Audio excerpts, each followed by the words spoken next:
Hello students, we are study BSc Part 2, Paper 3rd, Unit 3rd, Day 10। 10वें दिन के अध्ययन के अंतर्गत हम आज जानेंगे मरुस्थलीय जीवों को क्यों अनुकूलित होना पड़ता है। किस कारण से मरुस्थलीय जीवों को अनुकूलित होना पड़ता है।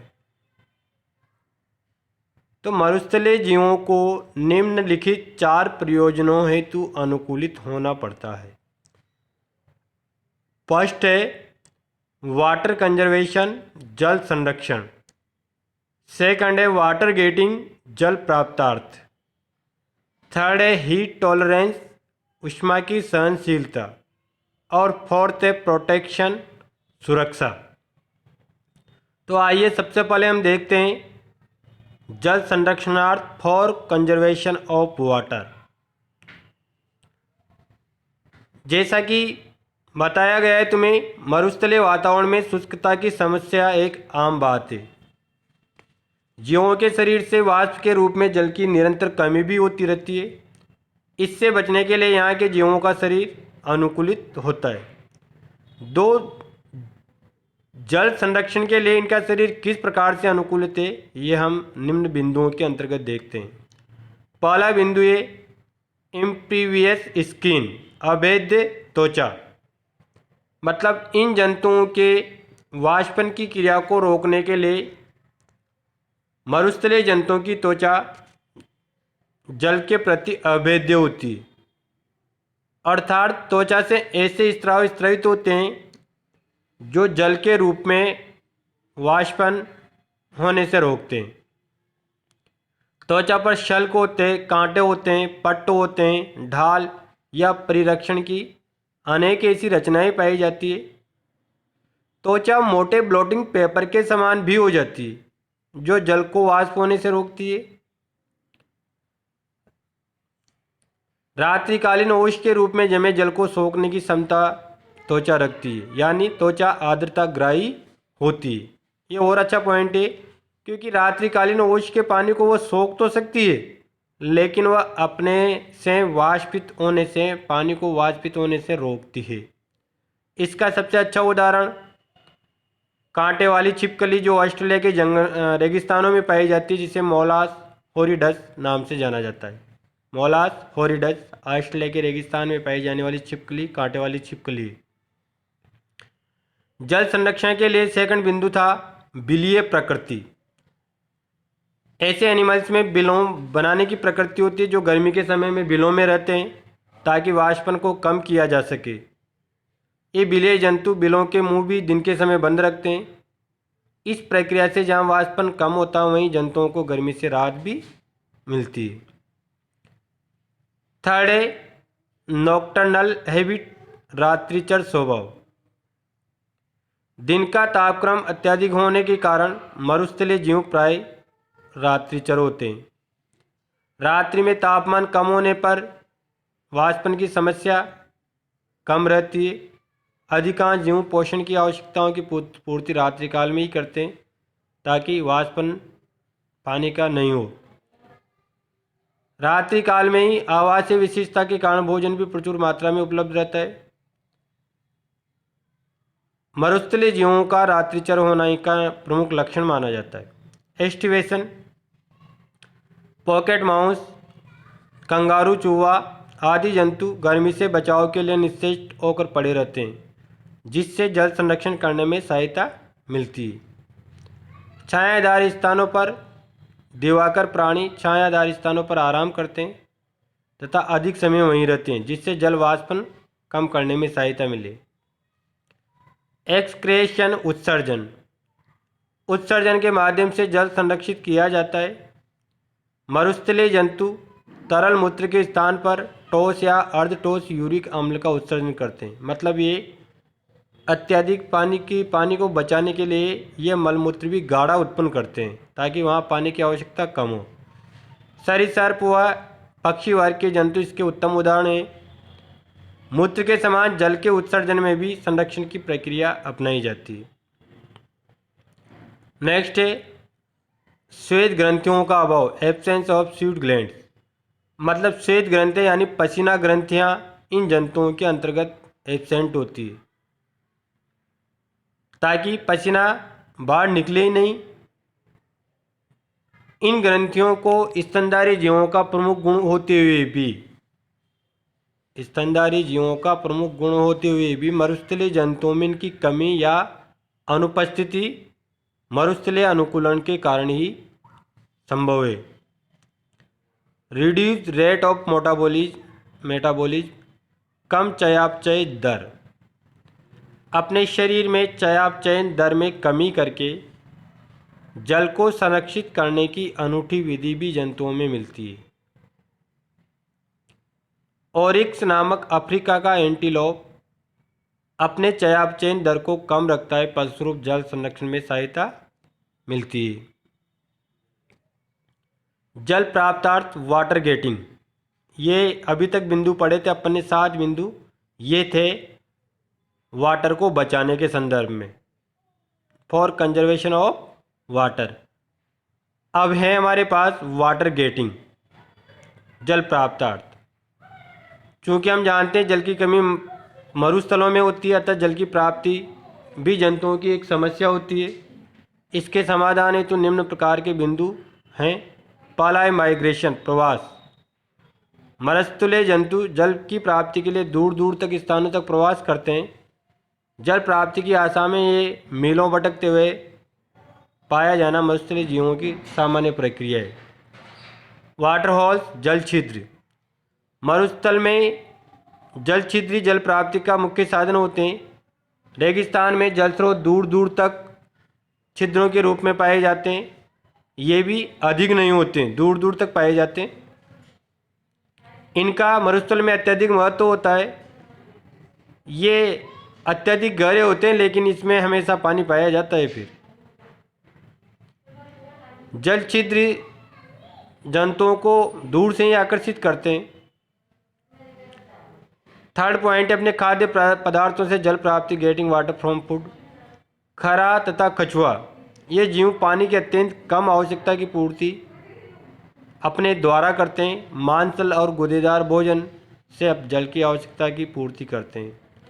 बीजों से जल प्राप्ति, गेटिंग वाटर फ्रॉम सीड्स। जरबाओं जैसे रोडेंट वर्ग के जंतु बिना जल के ही जीवन यापन करते हैं।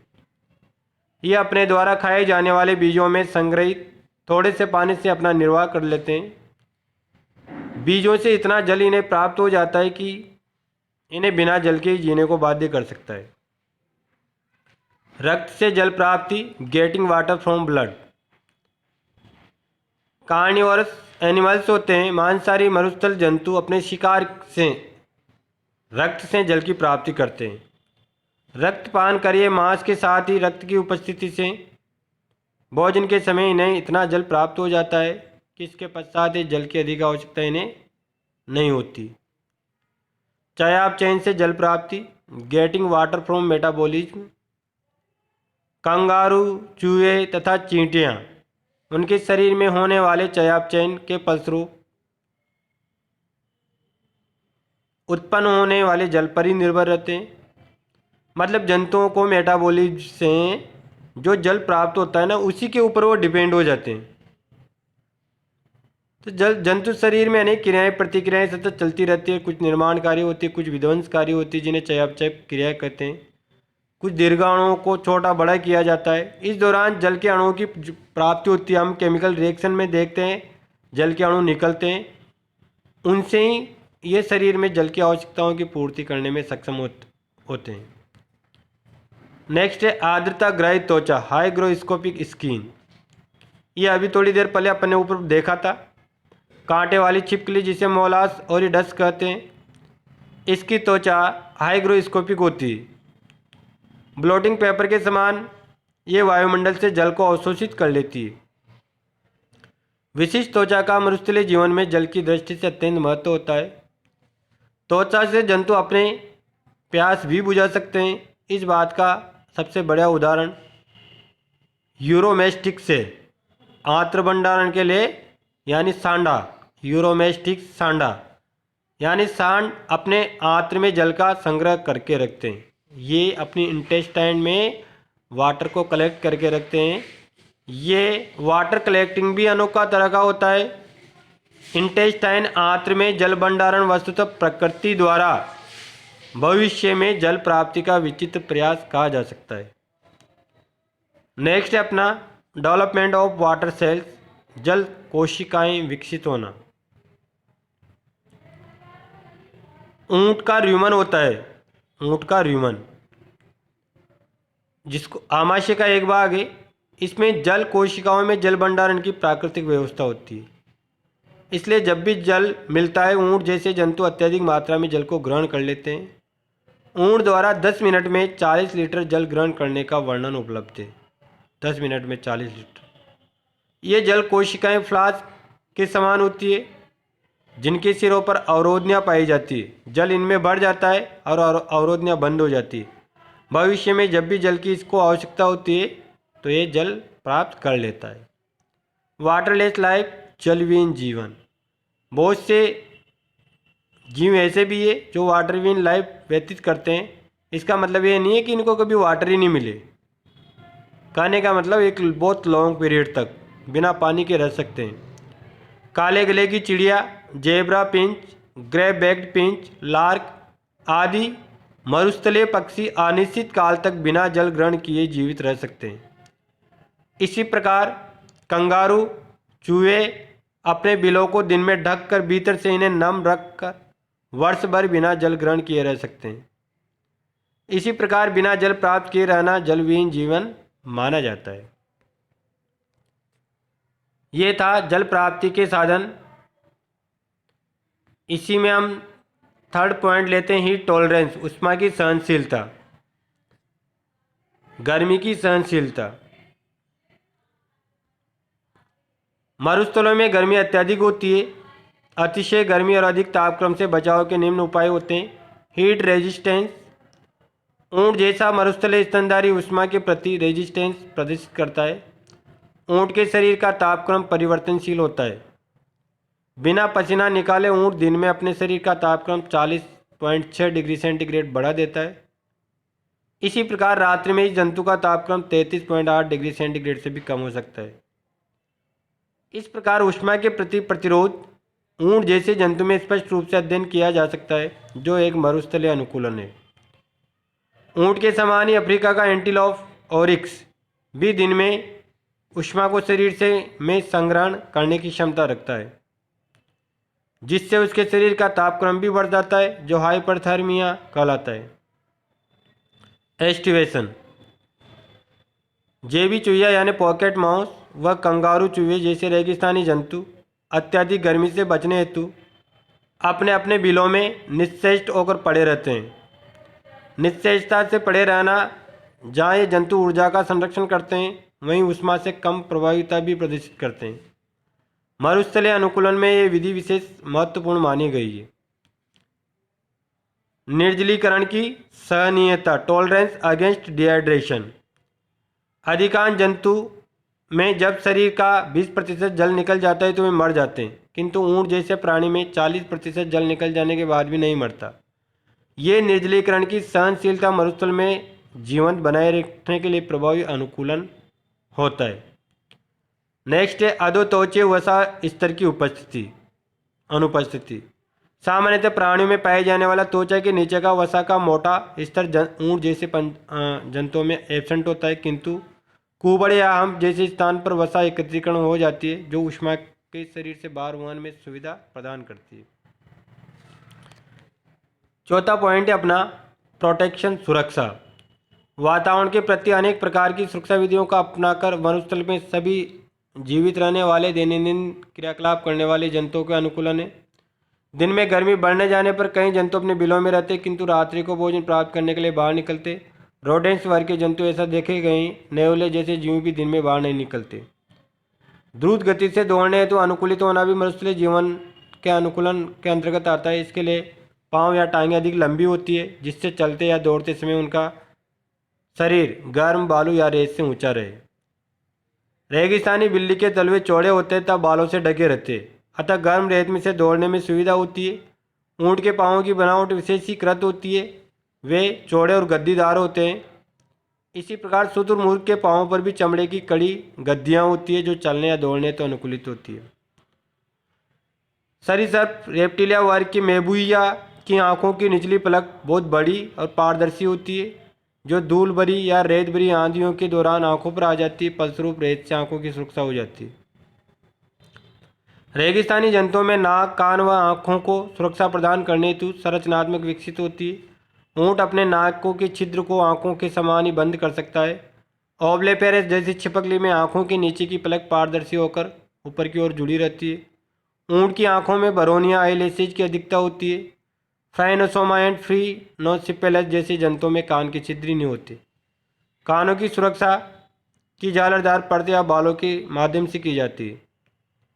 मरुस्थलीय जंतुओं के शरीर के रंग भी वातावरण के अनुसार होते हैं। इनमें संगोपनता पाई जाती है। चेतावनी देने वाले चटकीले रंग भी अनेक सरीसृप वर्ग के जंतुओं में पाए जाते हैं। इस प्रकार एक तरफ से हम कह सकते हैं कि मरुस्थलीय जीवों में विभिन्न कारणों की पूर्ति करने के लिए ही विभिन्न प्रकार के अनुकूलन पाए जाते हैं। ये विभिन्न प्रयोजन 4 भागों में बांटे गए हैं: water conservation, water getting, heat tolerance, protection. आज के लिए इतना ही। थैंक यू, धन्यवाद। नेक्स्ट हम कल पढ़ेंगे।